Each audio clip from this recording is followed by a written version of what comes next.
जहां पे कश्मीरियों का नाम धर्म पोछ करके हरासानी करने का मामला आया है और चंद चिलगोजे टाइप के नौजवान इस तरह की हरकत में मुलविस नजर आ रहे हैं और पुलिस तमाशा बनी हुई देखती रहती है।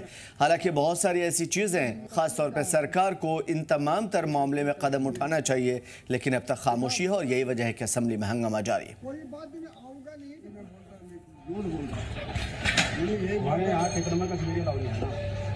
भी आऊंगा नहीं तो फिर ये बात कुछ होगा। तो फोन करते क्या होगा? अरे कानून का बेटा यहाँ तो कहीं बात सुनो बेटा, बात सुनो। अभी भी 4 साल का बीमार है, अपना भी लिए दवा, बीबी भी बीमार है। तो बहुत दिन का हुआ है ना ये डॉक्टर। ये बहुत यही नहीं आना था का है। कहाँ डॉक्टर आए हो? ये कश्मीर का है, कश्मीर का चिट्ठी, ये कश्मीर का चिट्ठी है। कितने आदमी आए हुए तुम यहाँ? अरे बेटा मैं उनका आदमी से था, मैं खुद अपना साथ है, उनको क्या तुम मेरे वो बालो मेरे बात सुनो तो बेटा तुम्हें उनको साथ क्या है। और जम्मू कश्मीर के बाहर यूपी, उत्तराखंड और हिमाचल जैसी रियासतों में कश्मीरी शॉल वेंडर, तलबा, मरीजों के साथ बदसलूकी और हमलों के खिलाफ PDP MLA वहीद रहमान परा ने असम्बली में अर्जेंट एडजमेंट मोशन पेश किया, जिसे कवायद का हवाला देकर खारिज कर दिया गया। उन्होंने कहा कि जब कश्मीरी मुसलमानों को निशाना बनाया जा रहा है तब बहस से भागना अखलाकी शिकस्त होगी।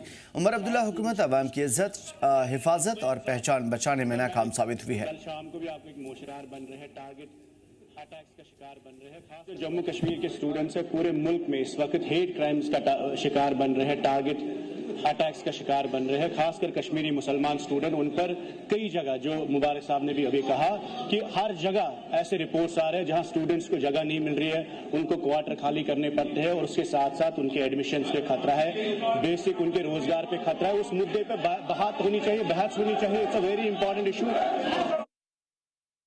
एडजॉर्नमेंट मोशन उस चीज के बारे में एडमिट नहीं किया जा सकता है जो चीज आप किसी दूसरे डिवाइस से यहां ला सकते हैं। मतलब आप कॉलिंग अटेंशन दे सकते हैं, आप क्वेश्चन पूछ सकते हैं, आप डिस्कशन मांग सकते हैं एडजॉर्नमेंट के बगैर। ये मैं आपको पढ़ूंगा, ये कोलन शब्द मेरे पास है। एडजॉर्नमेंट मोशन छोटी बात नहीं होती। मैंने पीछे भी बताया आपको, जब यहां पर इस तरफ एडजॉर्नमेंट मोशन देने की कोशिश की गई थी, मैंने उस वक्त भी उसको रिजेक्ट किया था।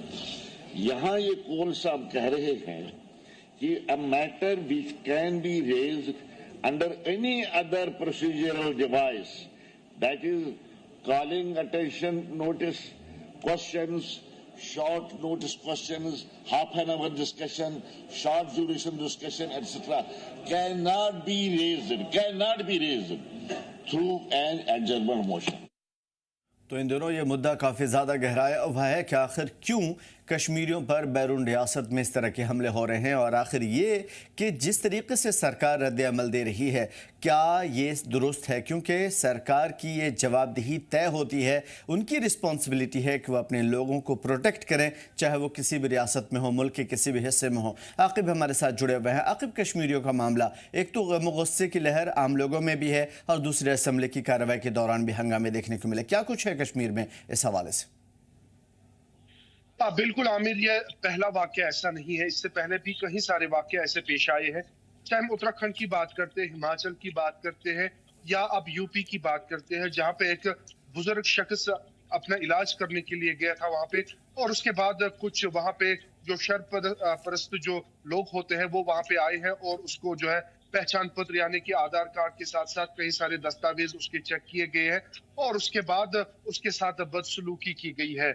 न सिर्फ वादी कश्मीर में बल्कि पूरे जम्मू कश्मीर के लोग जो है काफी ज्यादा गुस्से में है और खौफजदा भी है, क्योंकि आज बुजुर्ग के साथ जो एक सीनियर सिटीजन है पूरे कंट्री का, और उसके साथ साथ जो तलबा है जो जम्मू कश्मीर के बाहर पढ़ रहे हैं, उनके साथ जो है बदसलूकी की जाती है और जबरी तौर पर उनसे वो बातें कहलाई जाती है जो वो नहीं कहना चाहते हैं। और जम्मू कश्मीर के साथ साथ कई सारे ऐसे राज्यों में जो बाहर के राज्य है, पूरे मुल्क में कश्मीरियों को सताया जाता है और धर्म के नाम पे उनके साथ बदसलूकी की जाती है।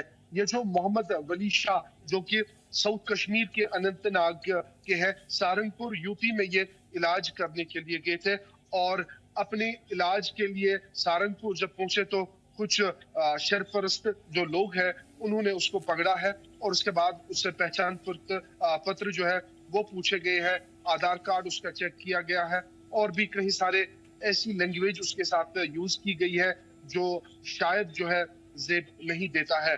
और न सिर्फ ये बुजुर्गों के साथ बल्कि जो कश्मीरी जो शॉल बेचने वाले हो या तालिब इल्म हो, कई सारे वाकया इस बार पेश आए। न सिर्फ आज, इससे जो अगर हम पिछले साल की भी बात करते हैं तो कई सारे वाकया ऐसे पेश आए हैं। लेकिन आज जो है जम्मू कश्मीर असेंबली में बजट सेशन चल रहा है और जो साउथ कश्मीर के पुलवामा के एमएलए वहीदुर रहमान फर्रा ने आज ये सवाल उठाया है कि कब तक कश्मीरियों को दरंग के नाम पे बाहर सताया जाएगा और कई सारी डिस्कशंस इस पे हुई है और स्पीकर ने भी इस पे बात की है। और जो नेशनल कॉन्फ्रेंस के चीफ विप जो है उन्होंने भी जो है इस बात पे जो है काफी ज्यादा गौर दिया है कि ऐसा नहीं होना चाहिए। कश्मीरियों के साथ जो लोग जम्मू कश्मीर के बाहर बच्चे पढ़ रहे हैं या जो शॉल बेचने वाले हैं, जो तिजारत के सिलसिले में जम्मू कश्मीर के बाहर गए हैं, उनको सताया जा रहा है, उनको धमकाया जा रहा है। ये जो है इस मुल्क में, क्योंकि इस मुल्क में हर एक, चाहे जाति की बात करेंगे, कॉस्ट की बात करेंगे, रिलीजियस की बात करेंगे, हर एक जो है इस मुल्क में रह रहा है। लेकिन कश्मीरियों को टारगेट किया जाता है जम्मू कश्मीर के बाहर और उनको सताया जा रहा है। ये एमएलए पुलवामा के साथ साथ एमएलए ईदगाह मुबारक गुल ने भी आज ऐवान में कहा है। न सिर्फ बिलखुसूस चाहे हम हिमाचल की बात करेंगे जहाँ पे जो है एक एफआईआर भी रजिस्टर हुआ है और कई सारे गुंडों को हिरासत में भी लिया गया है, लेकिन कई जगहों पे पुलिस जो है तमाशाही बनकर रह गई है क्योंकि उनके सामने ही कश्मीरियों को पीटा जाता है, कश्मीरियों को वो चीज बताई जाती है जो जबरी तौर वो नहीं बोलना चाहते, लेकिन उसके बावजूद भी उनसे वो बातें कहलाई जाती है। उनके अपने ही मुल्क में अपने ही लोगों को पहचान पत्र दिखाना, यानी कि अपने ही मुल्क में रह के अपने ही लोगों को आधार कार्ड दिखाना, ये आप खुद समझ सकते हैं कि ये देश किस ओर जा रहा है और इस देश में अब कौन कौन सी चीजें पनप रही है। जी हाँ, बिल्कुल जिस तरीके की हंगामा खेजी आज असेंबली के अंदर भी देखने को मिली और वहीदुर रहमान फर्रा ने इस पे एडजर्नमेंट मोशन लाने की बात भी कही, सरकार ने उस चीज से मना कर दिया है। आखिर क्यों? क्या सरकार ने कोई तर्क दिया इस सिलसिले में?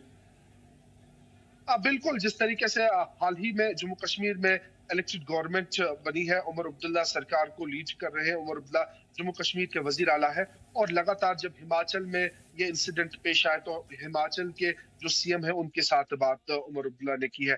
तो लगातार उमर अब्दुल्ला के साथ साथ जो कैबिनेट है और कैबिनेट के साथ साथ जम्मू कश्मीर पुलिस जो है अपनी तरीके से ये मसला सुलझाने की कोशिश कर रहा है। लेकिन मुल्क में ऐसे बदनासिर लोग हैं जो कश्मीरियों को सताते हैं, लेकिन कहीं ना कहीं आज जब ये मुद्दा असेंबली में उठा तो प्रेजेंट गवर्नमेंट जो है इससे भागने की कोशिश कर रही है। और जिस तरीके से मैं आपको बताऊं कि अभी जम्मू कश्मीर जो है यूटी है और यूटी में जो लॉ एंड ऑर्डर है या पुलिस की जब हम बात करते हैं तो वो एलजी के डोमेन में आती है और इसमें जो है जम्मू कश्मीर जो प्रेजेंट गवर्नमेंट है इनके पास लॉ एंड ऑर्डर नहीं आता है, ना ही ये किसी राज्य के दूसरे जो सिक्योरिटी चीफ होते हैं या पुलिस के जो चीफ होते हैं ना ही उनके साथ बात कर रहे, क्योंकि इनके डोमेन में ये आता नहीं है और ये जम्मू कश्मीर के लेफ्टिनेंट गवर्नर खुद ही देखते हैं। और उसके बावजूद भी जम्मू कश्मीर के वजीर आला उमर अब्दुल्ला के साथ साथ कई सारे कैबिनेट मिनिस्टर्स ने हाल ही में हिमाचल के साथ साथ उत्तराखंड में और उत्तराखंड के साथ साथ आज भी जम्मू कश्मीर जो स्टूडेंट्स यूनियन है उन्होंने जम्मू कश्मीर जो यूपी के सीएम है और उसके साथ साथ यूपी के जो डीजीपी है पुलिस है उनसे गुजारिश की है कि इस मामले को देखने की जरूरत है और इसमें जो है एक फॉर्मल एफआईआर रजिस्टर होना चाहिए ताकि इन गुंडों को पकड़ा जाए और ऐसे वाकया आइंदा ना पेश आए। जी आमिर, बड़ी बात यह है कि कश्मीरियों की हिफाजत ज़रूरी है और मुल्क के तई उनका जो विश्वास है उसे ना टूटने दिया जाए, यही बेहतर होगा हर एक के लिए। शुक्रिया आखिर तमाम मालूमात के लिए। जम्मू कश्मीर असेंबली के दूसरे दिन आज कई अहम मुद्दे पर असेंबली के अंदर हंगामा हुआ और इस मौके पर कांग्रेस के एमएलए निजामुद्दीन भट्ट ने सरकार की अहम मुद्दों की तरफ तवज्जो भी दिलाई। कई सारे ऐसे मुद्दे थे जिसके ऊपर बातचीत करने की बात कही गई। हालांकि कुछ चीज़ें इनकार कर दी गई, लेकिन कुछ मुद्दों पर बहस हुई। ज़्यादातर मुद्दे पे तनाज़ा रहा और हर एक एमएलए ने अपने अपने इलाके के मसाइल उठाए। कमेटी में आपने फैसले लिए थे जिसमें हर जमात के लोग शामिल थे। पहली बात वहाँ थी कि डेकोरम जो इस हाउस का है वो रखा जाएगा। इज दिस हैपनिंग एनीवेयर कि a responsible political party, particularly a largest opposition in the house, will come with placards? This is kind of an encroachment, intrusion. Number one, law university का जहां तक ताल्लुक है, सेंट्रल गवर्नमेंट ने दे दी, budget में allocation हुआ, यहाँ रेजोल्यूशन पास हुआ एक प्रोसेस के तहत, और लोकेशन के बारे में गवर्नमेंट को फैसला करना है। That alone in Kashmir valley. रही बात कश्मीरी तलबा की, हम सफर कर रहे हैं, ये यूनिवर्सिटी ढूंढ रहे हैं, वहाँ हमारे तलबा को मारा जा रहा है। इन्होंने क्या कार्रवाई की? एक हिमाचल प्रदेश स्टेट है जहां तुरंत कार्रवाई हुई, रोका गया, जुल्म रोका गया। ये क्या कर रहे हैं? और उधमपुर के बीजेपी विधायक पवन गुप्ता ने असेंबली में आज जम्मू कश्मीर में सैलाब से हुए नुकसान का मुद्दा उठाया। उन्होंने कहा कि सैलाब से जम्मू को सबसे ज्यादा नुकसान पहुंचा, लेकिन उमर सरकार ने कश्मीर को ज्यादा मुआवजा दिया। इस पर एमएलए पवन गुप्ता ने सख्त नाराजगी का इजहार किया और एहतजाजन असेंबली से वॉकआउट भी किया। रेंज में नेचुरल कैलामिटीज में जो डैमेजेस हुए हैं, जहाँ जो फ्लड्स में डैमेज हुए हैं, तो इसमें जवाब जो हमने पूछा था उन्होंने डिस्ट्रिक्ट वाइज बताया। कंपोनेंट होता है कि इरिगेशन में कितने के, रोड्स में कितने के, वाटर सप्लाई में कितने के, वो कंपोनेंट वाइज नहीं दिया। पहले तो ये आंसर इनकम्प्लीट था। फिर उनका सवाल खुद ही कॉन्ट्राडिक्टरी था।